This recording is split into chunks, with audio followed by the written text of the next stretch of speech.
What's up, and welcome back to the Kevin's Coast to Coast Gambling Show. This is a special Thanksgiving edition, and I guess in line with it being a special holiday edition, we actually have the two Kevins that you've heard about throughout this entire thing. So we have West Coast Kevin, a.k.a. Kevin Quinn, East Coast Kevin, a.k.a. Kevin Hatch. We're going to go through the Thanksgiving Thursday lineup, obviously all three games. I don't know, I guess either one of you can answer this, but did you guys did you do locks for Thanksgiving as well, or just for Sunday? Yeah, I have a Thanksgiving lock.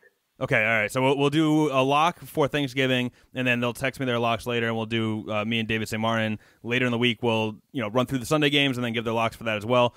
Quick recap from last week, though. I, as promised, am done with MMA because I'm terrible at it. Alan Joban defeated Jared Gooden. I like him, so I'm happy that happened, but I bet against him. I'm now 3-4, and like I said, all football from here on out. Kevin Quinn, he missed on the Chiefs -8. He's now back to 500, 5-5. Hatch, unbelievable, 8-2 now. Packers Chiefs, they hit. It's ridiculous, to be honest. It's a crazy run for his locks. And then quickly, David St. Martin missed on Miami -3.5 as well, so he falls to 3-4. So last week we were perfect. This week only Hatch hit. So pretty embarrassing. But I don't know. You want to start, Kevin? Do you want to just talk about, or Kevin Quinn? Sorry, it's gonna be confusing. Do you want to just talk about your pick, I guess, and what went wrong?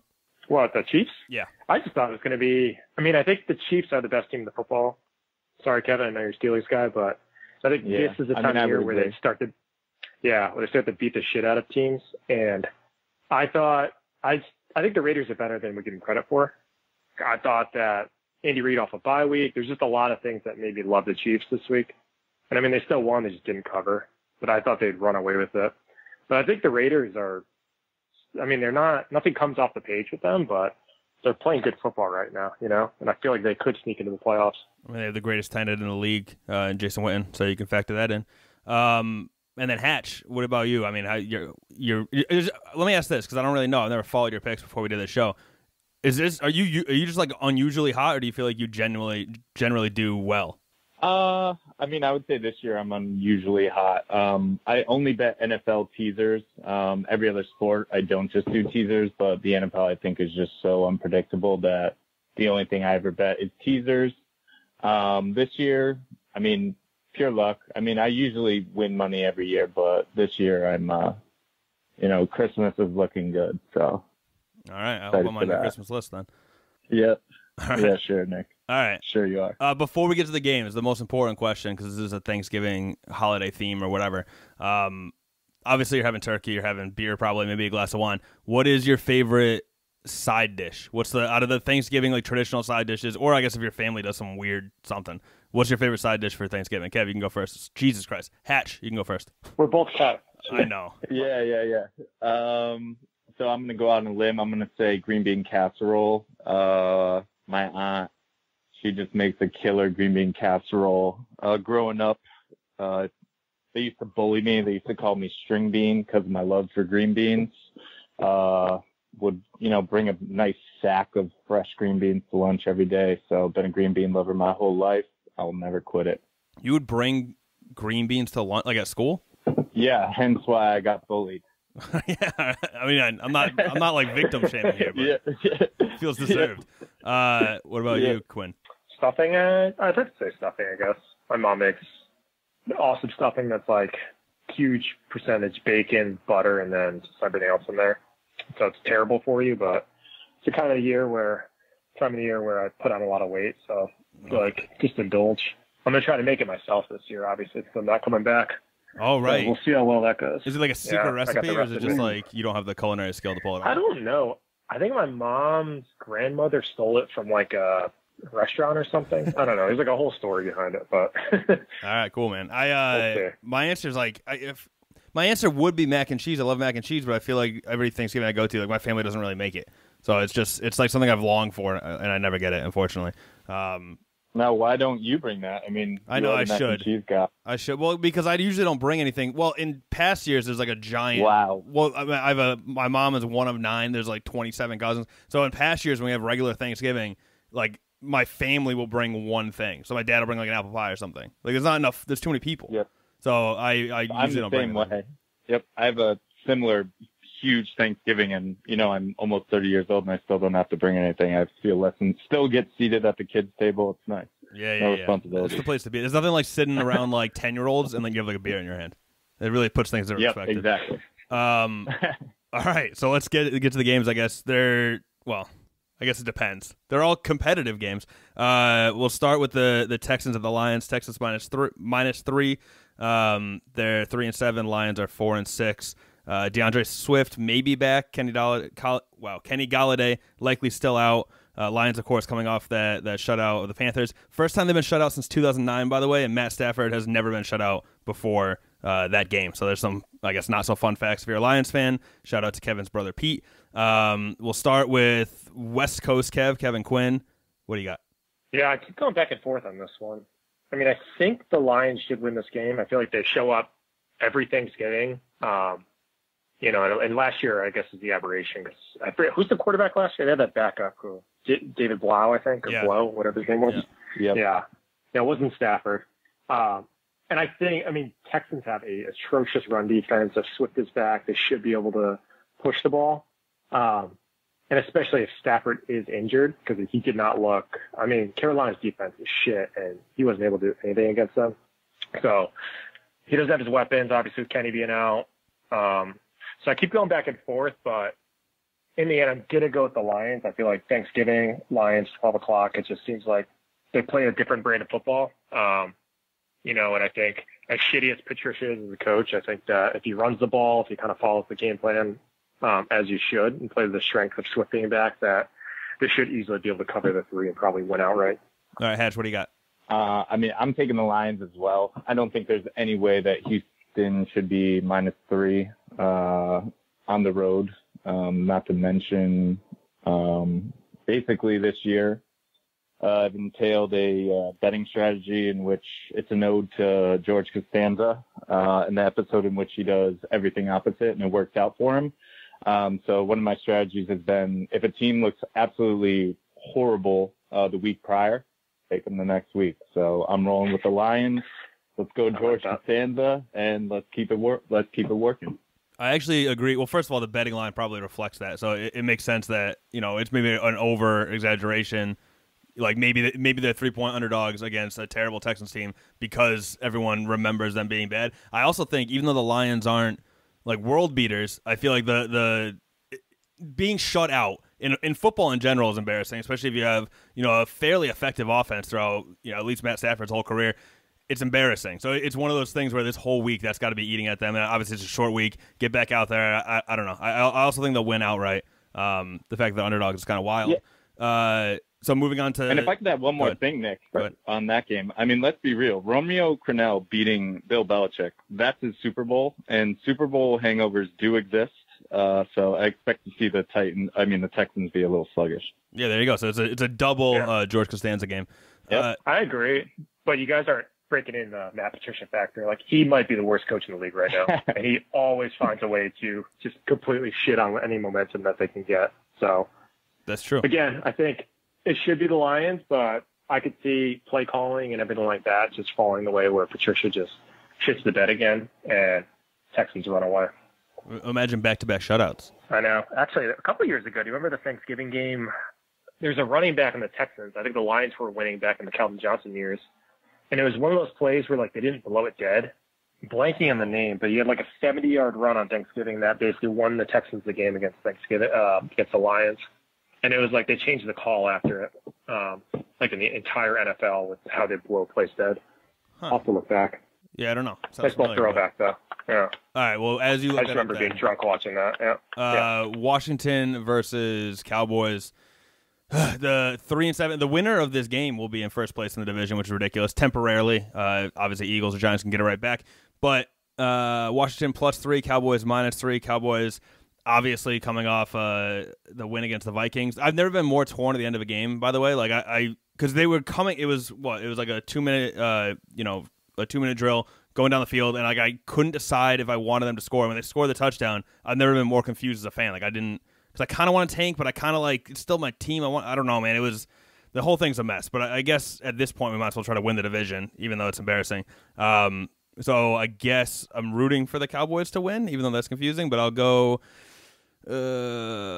Washington, I think, +3, just because I feel like the Cowboys like that was the best they could do, I think, against the Vikings, and I feel like they're poised for a letdown. So I think Washington's going to come and probably win outright, even though they're 3-point underdogs on the road, and I don't know how I feel about that. But that's where I'm at with that one. I guess we'll start with Hatch this time. What do you think? I got the Cowboys. I just trust Andy Dalton more weapons on the Cowboys. I mean, Washington is they're just tough to watch. Give me a star on their team. Give me a fun player. I'd like someone to name a fun player on their team to watch. Their secondary is not good, Chase Young. But other than that, they're just brutal to watch. I'd much rather watch the Cowboys. So, yeah, I'm rolling with the Cowboys. Nick, I actually have a question for you. Do you have a standout Cowboys memory from Thanksgiving? Obviously, they play every year. No, but only because I'm not good at that. Like, I have standout memories. I could have a memory that happened to be on a Thanksgiving game, and I wouldn't remember that it's Thanksgiving. You know, like, I'd have to, like, look through. I'm sure it's something from the Romo era, but I'd have to, like, look through and be like, oh, that game was on Thanksgiving? That's the only reason. But no. Watching Tony eat turkey. That's my answer.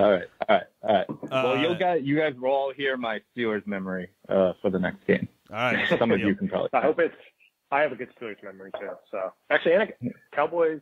Trying to remember if I have a good one or not. I'll give you. I'll say this. I'll make this promise. Brandon Marshall beat you guys when he was with the Miami Dolphins. That's not a Cowboys memory. For a touchdown. It was a Cowboys memory for me for playing the Cowboys, and I won fantasy that week because of that. You remember winning fantasy? Like some random week. I remember a big play like that. Okay, all right. You remember those plays that are just like, all right, go on. I'll never forget. I needed. It was a very important, like championship game or something like that, and Aaron Rodgers benched himself for the fourth quarter because they're trying to like save themselves, which no one ever does in week 16. And I lost because of that. I lost by like a quarter of a point. I'll never forget that. But yeah, so the Cowboys. You know what? So we're gonna come up with the episode later in the week with David St. Martin talking about the Sunday games. I will try to have a memory. I'll try to like look through old Cowboys Thanksgiving games. And I'll come up with one then. But what do you got, Hatch? Sorry, you already went. Quinn, what do you have? By the way, there's an essential flaw in this whole Kevin's Coast to Coast Gambling Show. It was confusing enough when I was just trying to recall your guys' picks. Now that you're both on the line, it's extremely confusing because I call you both Kevin. I don't like call you Quinn. You know, but it is what it is. You call me, yeah, call me KQ. Okay, all right, go ahead. All right, and I figured out the play. So it was a Justin Forsett play when Jim Schwartz was the quarterback. I mean the coach, and back in 2012. So I still remember this. And he basically ran an 81-yard touchdown when he was down. And it was when they did automatic reviews. So Jim Schwartz, the coach of the Lions, threw the challenge flag. And because he threw the challenge flag, it was automatically reviewed, and they considered it unsportsmanlike conduct. So they couldn't actually go back and review the play. So it counted even though he was down because they thought the coach was being unsportsmanlike by throwing the challenge flag. And that was Texans Lions? Is that the last time they played on Thanksgiving? It must be, right? I remember this game because I remember, again, Pete, like having a fit after this. But, yeah. Okay. But back to I agree with Nick. I think the Redskins will win. I think Cowboys looked good last week, but it was against a very bad Vikings defensive front. And so Dalton was kind of able to sit in there and have time. I think that Chase Young, Jonathan Allen, like that front line is pretty good. You'll be able to get pressure on Andy, and he'll go back to being bad Andy. And I think, to Kevin's point, Washington's nothing special, but I think it'll be a tight game, and Dallas either ekes it out or Washington, I think, wins straight out. But I think I'm taking the points in Washington. I just feel like their defense is kind of potentially the difference maker. Okay, and then the final game, the night game, of course, the game that Kevin Hatch is looking forward to most as a Steelers fan. 6-4 Ravens versus the still undefeated 10-0 Steelers. The Ravens are getting 5 points. The game, of course, is in Pittsburgh, and they already played each other once. Steelers eked it out against the Ravens. I think it was week 8. Try to go back. I don't know.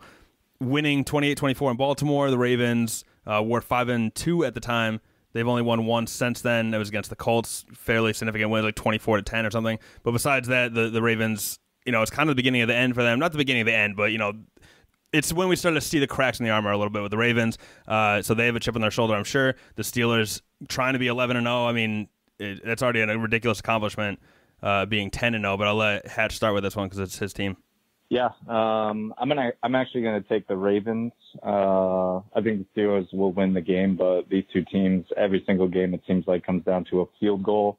You got Baltimore; they're going to be in desperation mode. I know they're down 2 running backs, but that doesn't really concern me as much.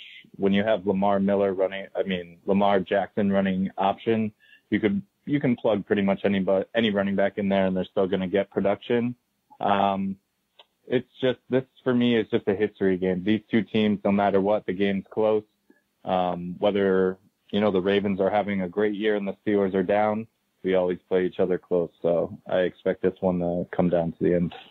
All right, I'll agree with that only because you would know better than me, I guess, the history of the Ravens Steelers. So if you're saying it's close, I think the Steelers will win as well. But if you think it's going to be close, then I guess I'll go with the Ravens +5. Before we get to Kevin Quinn, I guess you want to share your Steelers Thanksgiving memory now? Oh yeah, Jerome Bettis coin toss Thanksgiving against the Lions ruined my Thanksgiving dinner. I was literally, I believe I was 7 years old and in tears, basically eating my turkey dinner. It's just pathetic. That's very sad. Cost us a win. For those of you who don't remember it, Jerome Bettis called, I believe, tails, and the coin toss was tails, and the ref basically said that he said heads, and we didn't get the ball. So it's like the unfairness of it is what got to you?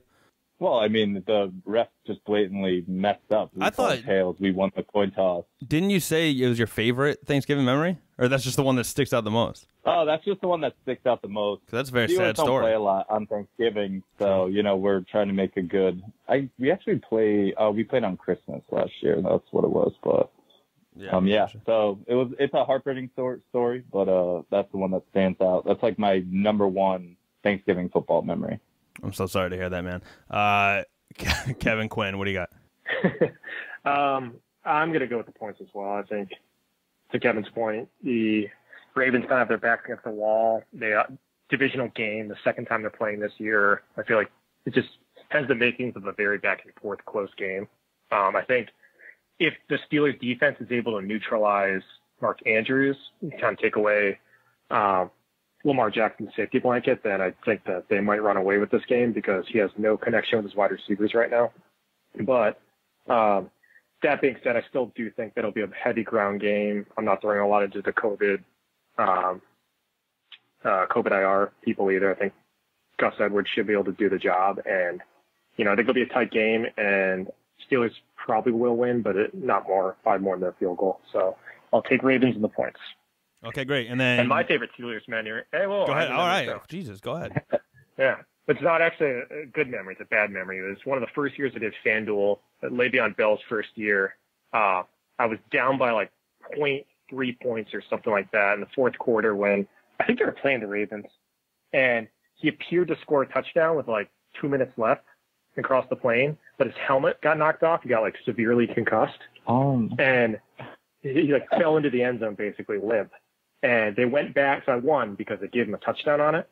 Then they went back and reviewed it, and his helmet came off so quickly before he passed the goal line that they said that he was down at that point in time, and the touchdown went to someone else instead, like the next play. Oh, my God. He was, so I lost a lot of money. Yeah. Oh, my God. I thought this was going to be kind of a more upbeat show. It's the holidays, like, geez, man. No, I mean, that's something that I think it was like a $300 pot on FanDuel that I should have had. Oh. He just could fucking keep his helmet on and fall into the end zone. I don't care if he's limp or not. But yeah, so that's my Steelers memory. All right. So I guess we'll finish with the locks. We can go right back to Kevin Quinn. What's your Thanksgiving lock of the week? Every year I bet the under on the last game, and it hit, I think, 7 of the past 8 years on Thanksgiving. What is it right now? But this, I think it's 44.5 last I saw. That's not your bet, though? It's pretty small. No, it's going to be my bet, except for it's going to be the over, because I feel like it'll be a different kind of Thanksgiving. The players probably won't be able to be with their families. So I feel like by the time this game usually happens, everyone's already had a meal. They've seen their family that day. It's been a whole thing. I think this year, players will be quarantined. They won't be thinking about football. And I think that it's low enough. It's 44.5 right now. I'd wait a little bit longer to see if it goes down to 44 and get at the clean number. But I think bet the over. It'll just be a different type of year, different kind of game. And I think both teams have enough firepower. So I'm fading what I always do, but I think it's an appropriate COVID bet. So that's my lock of the week. All right. Hatch, what do you got?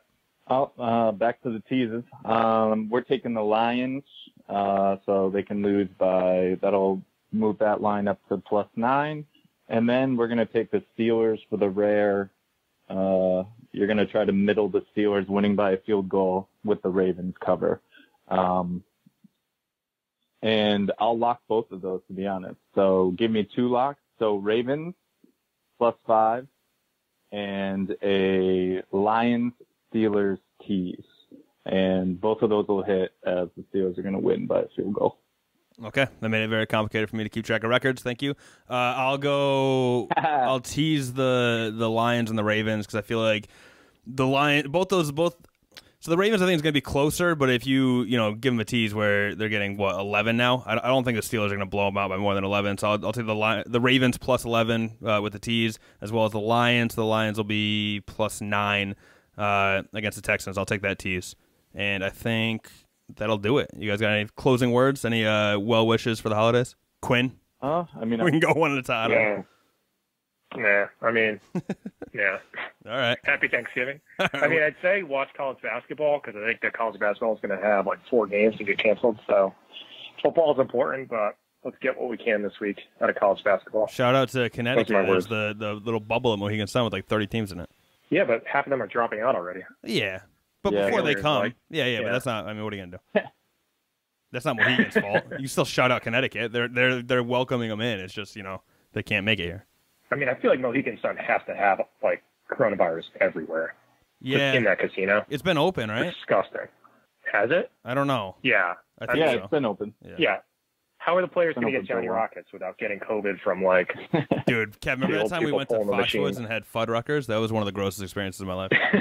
There's flies flying around and stuff. It was horrible.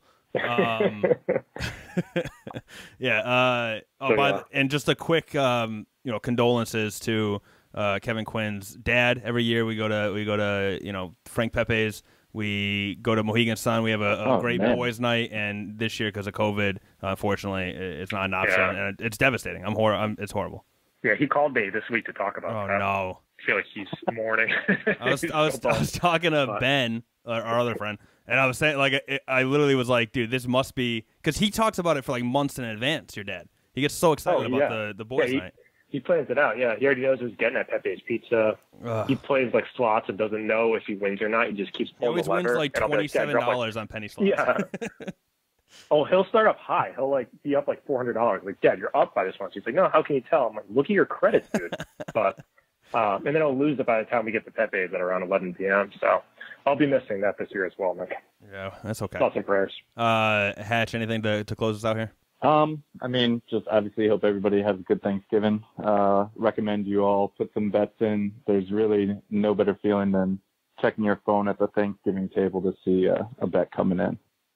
Trying to hide it, not show that you're too much of a degenerate to the family, but it's a great time. You're not throwing shoes at the TV and saying that was shot with money and shit like that? Oh, no. I'm never like that. I honestly, even the heartbreaking losses, I just laugh off. When Gronk missed a tackle, in that infamous Miami game, I lost a ton of money on that, and all I could do was laugh. I don't really get too angry about the losses. That's the attitude we should all have this holiday season. All right, that'll do it for me. Dangerous attitude. So I'm sure. By the way, because it's just annoying to coordinate this with the Kevins because they're all over the place. It's all over the phone or whatever. We should at least do playoffs maybe, if not earlier. But we'll figure out something. Yeah. All right. So David St. Martin and I will do like I said, later in the week, we'll release a Sunday episode, and that'll do it for this one. So thanks for listening, guys. All right. That's it. Peace.